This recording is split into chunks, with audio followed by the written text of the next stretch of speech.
How are you doing, Ralph here, Ralph Customs? We're back on the Fred Flintstone butt bike. Now it's time for the rear end.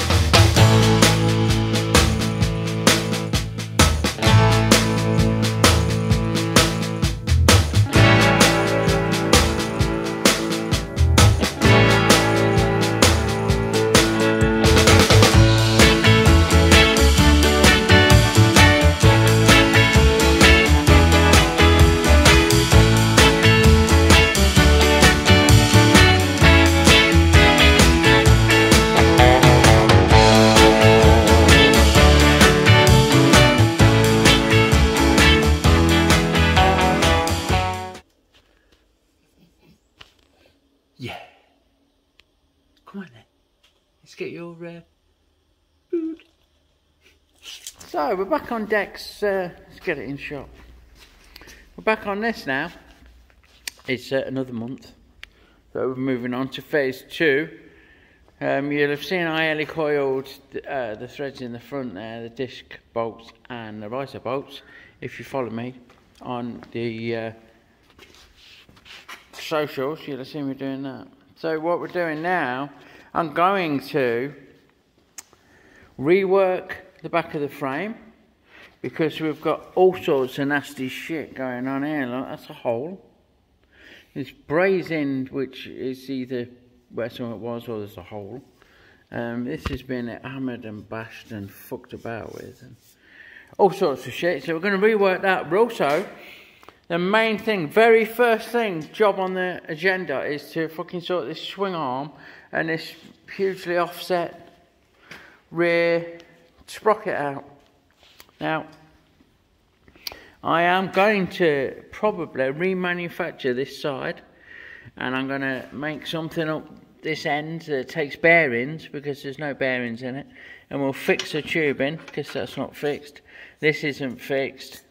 And like I say, this side sticks out that far that the rear sprocket, I don't know how well it shows on camera, would have to run outside of the frame rails and nearly be as wide as the fucking engine. So we don't need that. We just need clearance on the back wheel, and we might be able to make it line up with the front sprocket that's way down in there. So yeah, that's what we're on with. Excuse me. Right, hey, right off the bat, we've got an issue. Look, this fucking spacer. I wasn't bolted to the wheel. These are supposed to be bolted to the wheel and then the drive sprocket bolted to the spacer. But it wasn't. It was bolted straight through, and it was belted with metric fasteners, which is never good on a Harley Davidson wheel. And that gave me a clue to the first thing I'd find, which is fucked threads. All of those threads should be 3/8 UNC. So we're going to helicoil them out. You've seen me do it. There's a video. I'll try and remember to link to it. But we're going to drill. We're going to tap. We're going to degrease. And then we're going to lock tight threaded inserts into the hole so that we can use the right bolts, the 3/8 UNC. And then go from there. Okay, sports fans, so we've got those helicoils, depending where you're from. I'm from Leicester, England, UK. We say helicoil, not helicoil. Anyway, I was surprised we got them because it turns out that shagged M10 threads leave a diameter that's slightly over the drilling size for these helicoils. So the drill didn't really take anything out, and the thread cut okay, but I wasn't 100%. I thought we were going to have to make some special inserts, drill these out to M14, whatever, and then put the 3/8 UNC thread down the centre. But no. But however, that little mountain overcome, we've realised that when we place the sprocket on and run a string, good enough for the Romans, good enough for me, off the inside of this sprocket, it actually just clears the tyre and rim. And we need more than that because the chain's thicker than the bit of string, just about, and we don't want to work to thousandths of an inch when it comes to the chain missing the tyre. So we've revived. It looks as if this is going to live again, but in a different incarnation, because true to form with this job, this is machined out and it's not a great fit on the hub. It's a bit rocky road, look. Bit of a press on and a bit of a taper going on there that's been cleaned up and not ground properly. And then to make matters worse, I thought, well, we'll use the top side. Oh no, hold on a minute, that's just wrong in there, look. So what I'm going to do is machine this down so that this spigot actually fits. I'm going to machine that off, machine this down so the spigot fits through the centre of the sprocket properly. And then we're going to flip it around. And we're going to machine everything down to just 6mm, maybe. You know, just enough to clear the chain, 10mm.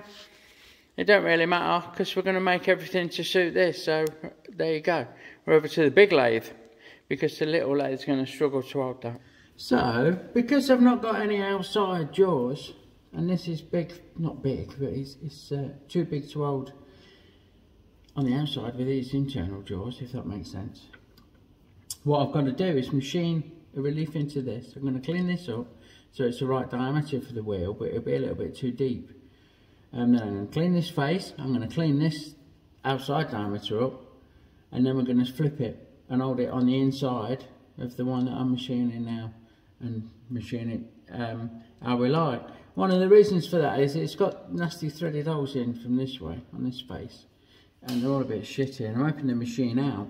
It don't really matter if they don't machine out, but that's the plan. It's about the right size, so I'm just going to do it a quick clean up. I'm going to get rid of that tapered part carefully.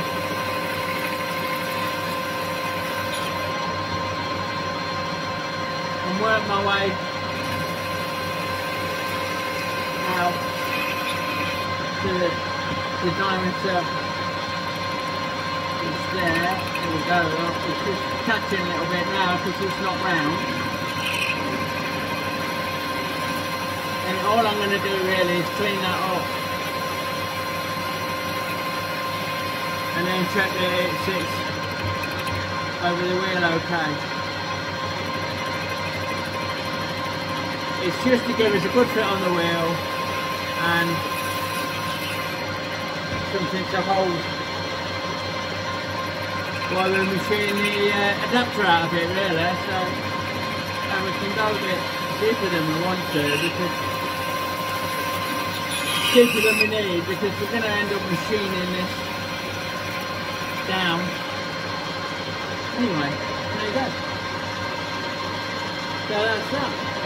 That should now be the right size to fit the wheel, which isn't quite fucking round. It's 56.45. Let me check the wheel.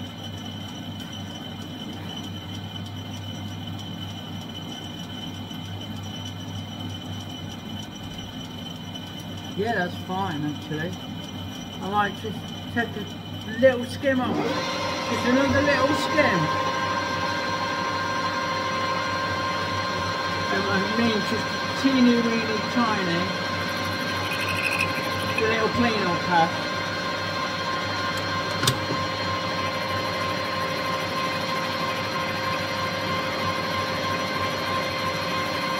Just so I know that I've got something a bit more true.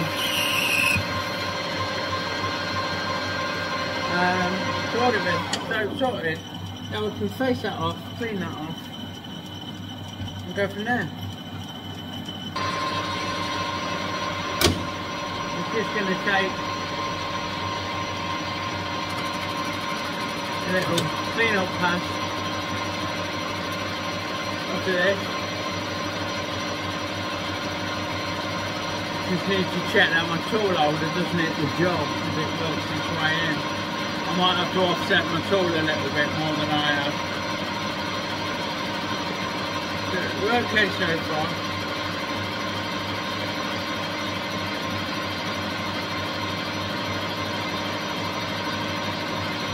Just missing. I think by the time that we've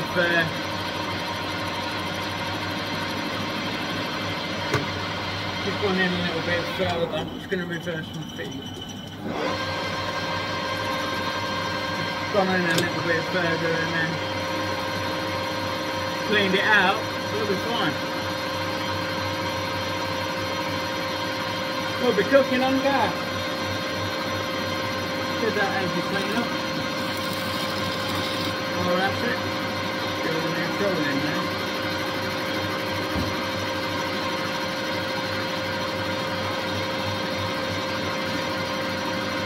And now this gives us a good foundation to work up from.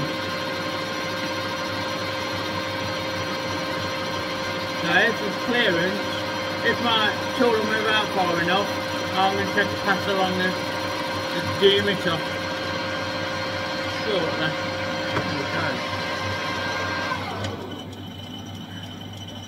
Not quite got it, look. There's an area there that's not quite got it, so well, just going to offset my tool a little bit more, which is fucking easier said than done. I don't know if anyone else uses one of these. It's branded Harrison, but it's Bison or fucking some other make. It escapes me at the minute. Dixon.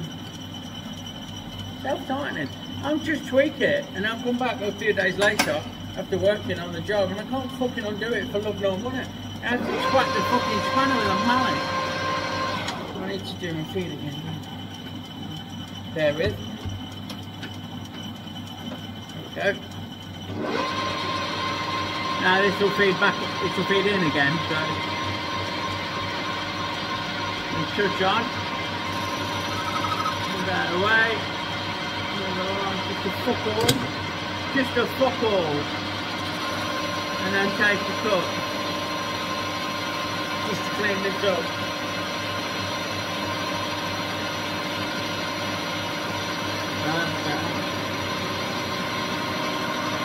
A bit of harmonics going on.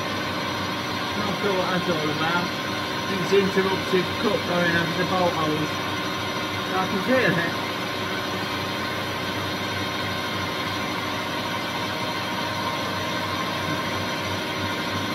There you go, it stopped. That was lovely. That was cool as fuck. So that is there. So now we're all nice and clean. I'm going to change the tool and get this adjusted. I need to just change my feet direction. Spot on. And I'm going to change out to around tips if I can find it.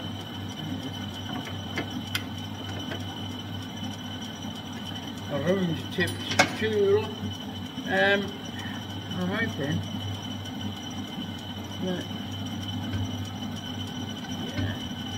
that's going to do it nice. So, off we go. So again, we'll just touch on.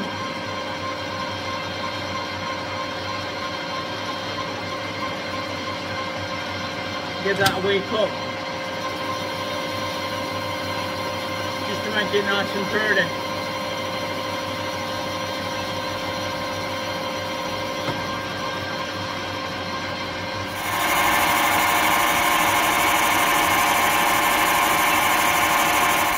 So that's all cleaned up, faced off, downside's dressed. We can spin it around and hold it on this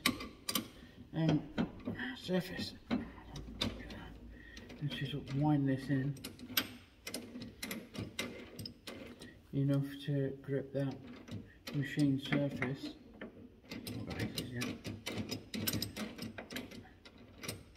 And then I've worked out, oh, that's great.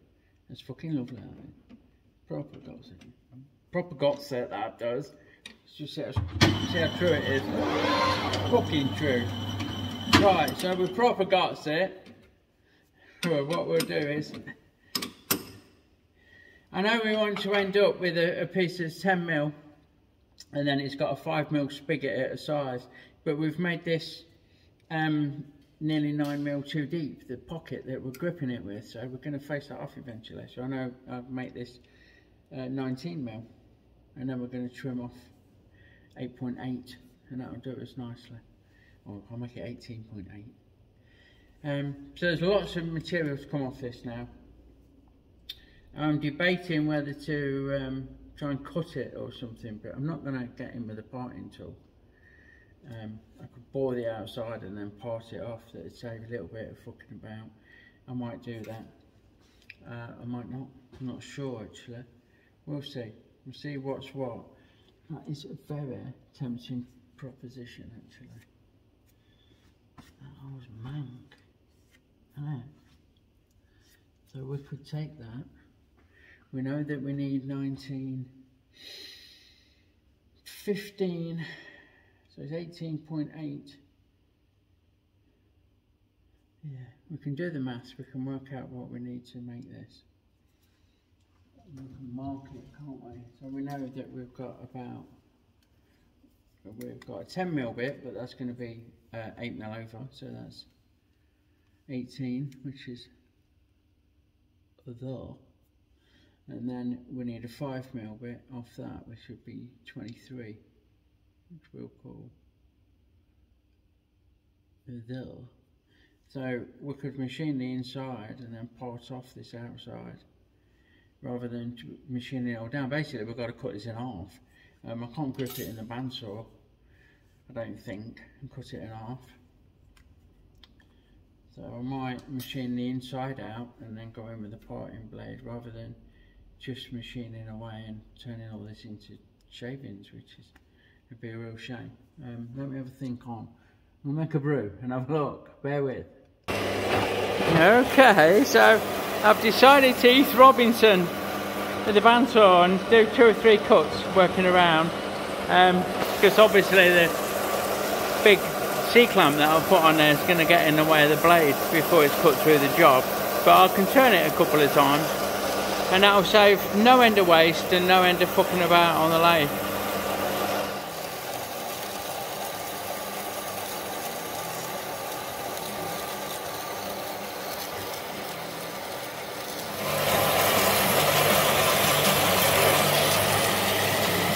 Bit of added out there. Okay, so we've cut that off, roughed it off with the bandsaw. Took fucking ages, but spared making a load of this out of it. Yeah, so hold on, bear with. Let's get rid of this shit. So what I'm going to do, my plan is to machine this down for the spigot that sits inside the sprocket. I'm going to leave it long because I want to grip on. So I've got about 13mm, thereabouts, 12.5mm. So I could turn it down 12.5, well, say 10. That should give me enough to hold when I flip it back round to trim the back off. So I'll give myself a rough mark here, which is the finished diameter, and I'm just moving along now to using my DRO. So we're touching off and zeroing it, and then we're going to go along 10 and finish this cut that I've started, and that'll give us a 10mm spigot, which I can hold when I turn it around and machine the other side down. So that's the plan. So I'll make a bit of noise. I've slowed the lathe down a bit because although it's aluminium, it's the size, right? So 7, 8, 9 and a bit, 9.9, 10. We'll zero the DRO. And that'll be our landing point. We'll aim for 0 every time, and we'll just keep taking cuts until we reach the marked out size, and then we can size it up through. I might swap the tool over actually, because this ain't fun, is it? We don't want loads of that getting chucked at us. I'm going to change my tool over. Fuck off. Horrible shit. Sent me a round one. In fact, I've got a raked one, which is made. What's that? Aluminium.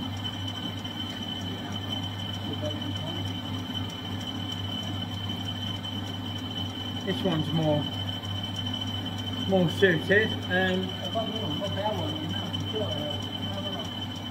There with.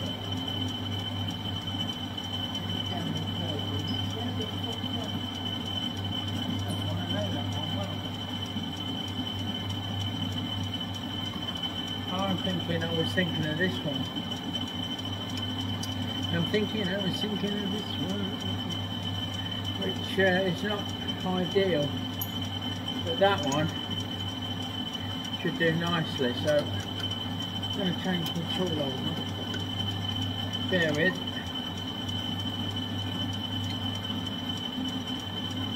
I really like that tool I've just took out. Clean that swap. Shut that noise down. I know how loud it is on the playback. It's not that loud when he stood at the machine. But the camera's mounted the noisy side of the machine, if you like. So that's that. We'll snug that down. Really must make a teaspoon after doing this shit. That'll be my next little project, won't it? Clean the bed off and reach. Me too, look how high that is like. There you go. Spin that off.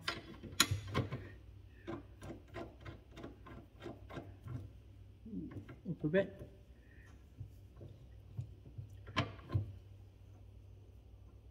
How's that doing? That's too high. I've just made one of these for the lathe, the little atlas. There's a video again I need to link to. I'm going to have to make a note of these links that I keep mentioning. Oh no, otherwise it's not going to get put in. The helicoil one and this one for the dare. So there you go. So anyway, I'll carry on with this. Hopefully this will cut nicer. It looks like it should.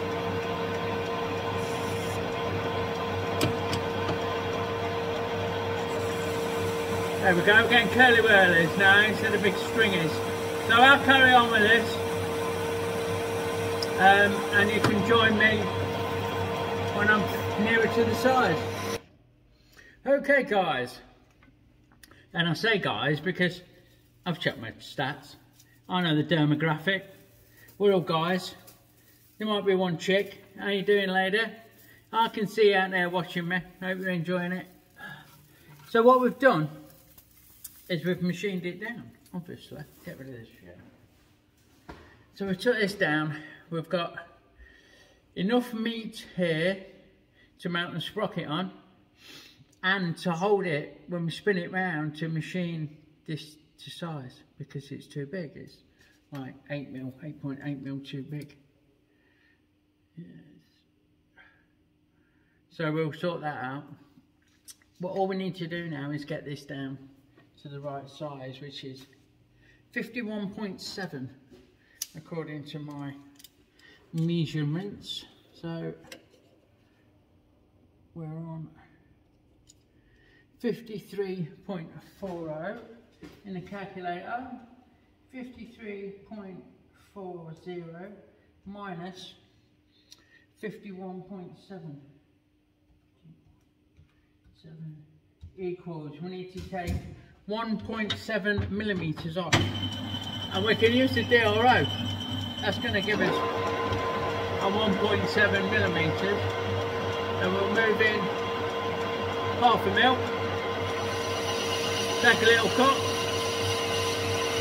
Some stringy shit, isn't it? We'll move in another half a mil. Take a cut.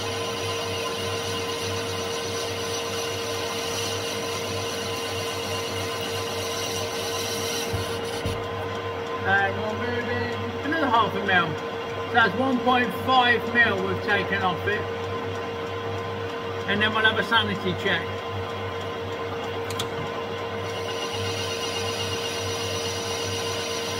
Use the power feed to do this one, get a nice finish, because it could be about there. Now into the corner. Right, let's have a look. We want 51.7. We've got 51.76. There you go. So we are a fanny's hair off, as John says. Gonna give it fuck all. 0.04 I'm taking off now. Sorry, 0.05. Which will give it 51.72. And then again, just a little spring pass. I saw the tool drag as I pulled it off, so I knew there was room for a spring pass. Right up into that corner, out a bit, there we go. So we're good, golden. I've just got to chamfer that, put a little chamfer on that, and a little chamfer on that, which we'll do with the boring bar. Damn it. Just put the boring bar in.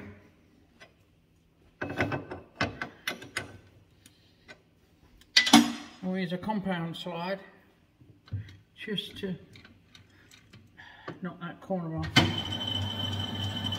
Just speed it up a bit.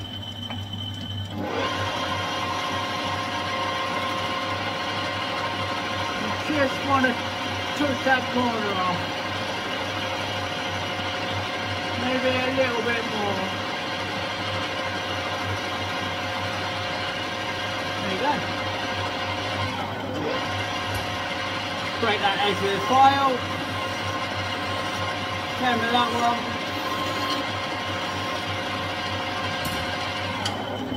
And that's this face done. And I'll deburr these. But I'll do it on the pillar drill with the deburring tool. And we got rid of those Fugler bolt holes that were all mashed up. They've been machined away. We'll flip it round, machine the pocket down to size to sit on the wheel, and then we're about where we were this morning. There you go.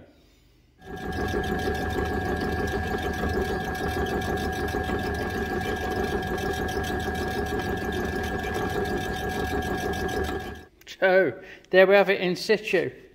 I won't be using these fasteners, they're not long enough, because we had to add that sleeve that I can't get in shot, but it worked out well.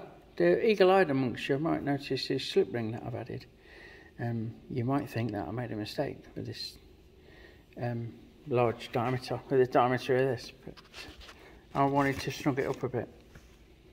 Yeah, alright, I made a mistake. Anyway, if you're still following along, that's the sprocket mounted, and that's given us clearance. Now, next on the agenda, you won't be surprised, there's no fucking wheel spacer. There was a wheel spacer, and it just hit on the outside of this before I machined it. You know, it's just, there's nothing between that and the bearing. So I'm going to make a little top out. I've got my engineering drawing. Stainless steel. I found a chunk of stainless that I'm going to machine down, and I'm going to make a matching one for the other side while I'm at it, because we want stainless both sides, because they're aluminium. The ones that are in there are aluminium. And then I'm going to look at what we're going to do with the spindle, because that will give me, the spacers will give me the outside measurement of the wheel. Give me this from this side down, all the way through to the other side. Yeah? And then what we'll do, we'll use that, we'll come off here, this side of the swing arm, we're going to leave that alone, and we'll take that measurement and see where we come, and then we know that we've got to move this rail in to meet the wheel. So happy days.